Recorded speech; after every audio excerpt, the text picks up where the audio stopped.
Max, that brings me to my question. How would have Kobe's team done against the Warriors? They'd have lost. My friend Rick Fox is going to kill me for this one. Which team? All the Lakers teams lose to this Warriors team. All? All of them. You mean blanket statement? All of them. Showtime? Everyone. You mean the 2001 Lakers team? Yeah, everyone. But we're talking about Kobe's championship Lakers teams. Stephen A. said. Now, I'm going to have to start by explaining the difference between better and greater. Okay. Are these Warriors teams greater than those Lakers teams? No. What's the difference? I'm going to go to track and field because track and field is purely objective. Okay. Better is measured by how fast you get from point A to point B. So take the 100-meter dash. The quicker the time, the better you are. What? So, you got to follow me. Let him finish. So every top 10 sprinter in the world today is better than Jesse Owens. You know how we know? Because opinions are taken out, and we can look at the time. Every single top 10 sprinter in the world today is better than Jesse Owens. How many are as great? None, one, something like that. The point is he fared better against his contemporaries than anyone except maybe Usain Bolt fares against his contemporaries. So you can say he's as great or greater, but you can't say he's as good. You can't say he's better than. We have the times to prove it. In the one sport you can measure objectively, you see everyone gets better and better and better. Now, how does this apply to the Lakers? Because Stephen A. sees Shaq and Kobe, and in their case, they may have also been, better in a kind of pure basketball sense. If you sent these Warriors back to that era, maybe the Lakers win. If you sent them both to a neutral era, maybe the Lakers win. But if they are playing basketball in 2016, you mean to tell me, let's take the 2000-2001 Lakers. That's the greatest incarnation of any team in Kobe's career, right? Iteration of it. It's when Shaq was the MVP and they were unstoppable. They went 15-1 in the postseason. They hit 439 threes that whole season. The Warriors hit 1,077. They more than doubled their total. So that team, no matter how you slice it, they're counting by two. These guys are counting by threes. There's no hand checking. You got zone defenses. You have the spread pick and roll. Now, if that team had time to prepare for this team a season long, they could tweak the roster, get three-point shooters, they could compete. But they're not going to beat a team that is better offensive efficiency. That's by the numbers. They're better defensive efficiency, these Warriors teams. That's by the numbers. And you're simply not going to beat them counting by twos, Stephen A., no matter how you slice it. Don't pretend you're not amazed by those points. The only way to be not amazed is to not listen. You shouldn't even be allowed to talk basketball after that comment. It's unbelievable to me. First of all, a couple of things that we have to take into consideration. We can't have it all. You can't have the players and the rules of today and all of this other stuff that comes along with it that allows you to qualify your statements by throwing in about 17 ifs before you come to your conclusion. We got to look at talent. And what I'm saying to you is this. You can sit up there and say, okay, the Warriors are unbeatable based on today's rules. Hell yeah. You know why? Because you can't touch them. If you sat up there and you had bad breath, all right, and you didn't take an Altoid, you might get called for 5 fouls, okay? So surely under those circumstances, yeah, they could win, but the reality is clear. When we look at these rosters, Max Kellerman, when we look at the rosters of the Los Angeles Lakers, let's take into account 2000, 2001. That Lakers team, that was, a lot of good perimeter defenders on that team. How about that? Yeah. How about that? Because, see, you forgot to bring that up. I'm not gonna forget. 15-1 in the playoffs. That's what they were. They had the most dominant force of the modern day era in Shaquille O'Neal. No answer. No answer. No answer, but you counted by twos and ones, because sometimes only hits one foul shot. Wait a minute. But who's fouling him? Because you only got but so many fouls to give. It's going to be Klay Thompson collapsing, Draymond Green collapsing. You got Derek Fisher. I'm going to bring up Derek Fisher. Do you know why? Because you talk about somebody that would have been all up in Steph Curry, making him very, very uncomfortable. Oh, that would have been. And why would I bring that up? I would have never thought to bring that up before these playoffs. But what I saw happen to Steph Curry in the playoffs, 100%. Particularly, so I'm not going to ignore that. I'm also not going to forget Ron Harper, who was a pretty damn good defender, who, by the way, had like a 6 to 7 inch height advantage over Steph Curry, for crying out loud. At least a 5 inch. I mean, you said he was hurt. That's why he had a bad series. Wait a minute. You said he was hurt. That's not the point. That's not the point. What I am saying to you is this. When you look at their talent, okay, who you going to defend? We got questions about who Golden State's going to defend now. What were you going to defend then?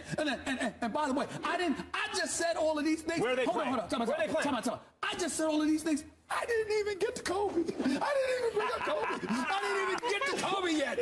I'm talking about the Kobe Bryant, the Black Mamba. Yeah. The Kobe Bryant that averaged 28. The Kobe Bryant who was a second-team all-defensive player. For 4 straight years, Kobe Bryant was either first-team or second-team all-defense. And you're going to put either Steph Curry or Klay Thompson in front of his face, and you think they're going to score? I will remind you. Excuse me that the Phoenix Suns, with that primitive style that the Warriors have basically perfected, like the beginnings of the spread pick and roll, the Steve Nash, gave the Lakers run. This is them on steroids, so to speak. With your nonsensical stuff for 5 minutes. Thank you. Chill.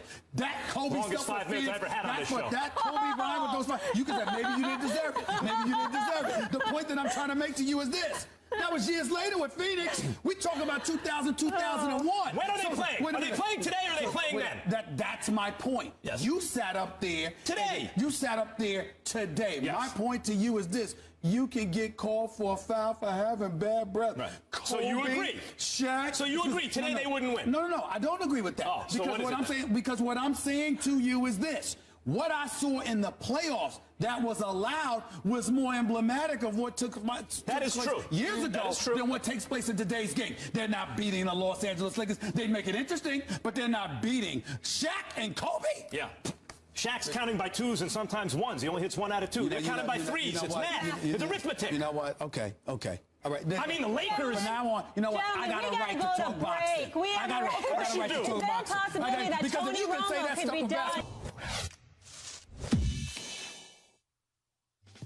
Coach Quotes, what kind of quotes you need today, huh? Winning the SEC probably is harder than winning the national championship. Can't use athletes make millions of dollars and they get nothing. Wait a minute, though. That's what we do, though, isn't it? Oh, okay. That is the Death Valley, isn't it? Or is there another one around? Yeah, there's 2 of them. That's right. There's 2 Death Valleys. Yeah, I forgot about that. Okay, we had a sorry practice for the offensive guys. They looked pretty pitiful. We praise them, and then we yell at them. That's called coaching. First of all, I'm resigning. I'm not retiring. Get that part straight. Sorry practice, classic material. Our next guest is the only coach who has earned the winningest record at 2 different SEC schools, leading the Florida Gators to 6 SEC championships and a national title, along with elevating the South Carolina program to new heights. He's also the only person who has won both the Heisman Trophy as a player and a national title as a coach, along with playing and coaching in the NFL. And now he adds author to that lengthy resume. The head ball coach, Steve Spurrier, with us today. Thank you so much for being here. And we got your new book here, which we will discuss shortly, if people can check that out there. But I want to start with the Heisman race, since you've won one, right? 3 clear candidates as of right now: Deshaun Watson, Leonard Fournette, Christian McCaffrey. Coach, who do you like? I like all of them. I really like Deshaun Watson, the Clemson quarterback. He's a class young man. Of course, I like McCaffrey, too. I mean, they all could win. Leonard Fournette, he didn't run far against Alabama, but against everybody else, now he went up and down the field. So I think whichever team, you know, wins their first 10 or 11 games and they're sitting there like that, well, he will be the favorite. You stepped away from the game as a coach after a 2-4 start last year, but the previous 4 years you won a bowl game and had 2 very successful years, 3 actually, 2011 to 2013, where you went 11-2 each year.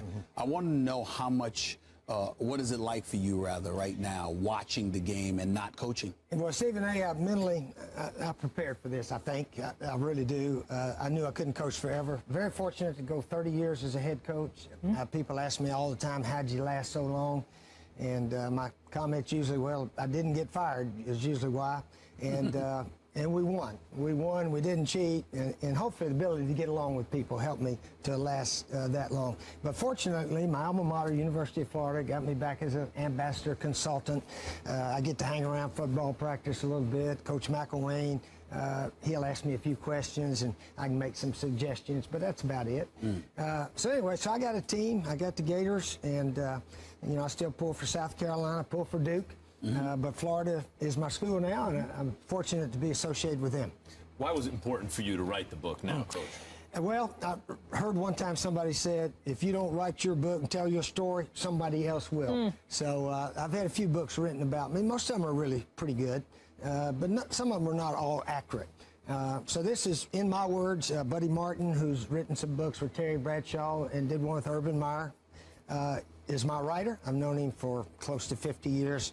So it's an accurate book. It's my story. It's how a guy that somehow or another played 10 years in the NFL and somehow or another got to be a coach. You know, they don't have a coaching college or a coaching school where you go to learn how to coach. Here's my degree. I'm ready for a job. You got to know somebody to give you a job. And then if it doesn't work out very well, you better know somebody else that'll give you another job. And I was so blessed early in my career. I worked for 2 coaches that got fired, and I looked like I was finished. I didn't know anybody.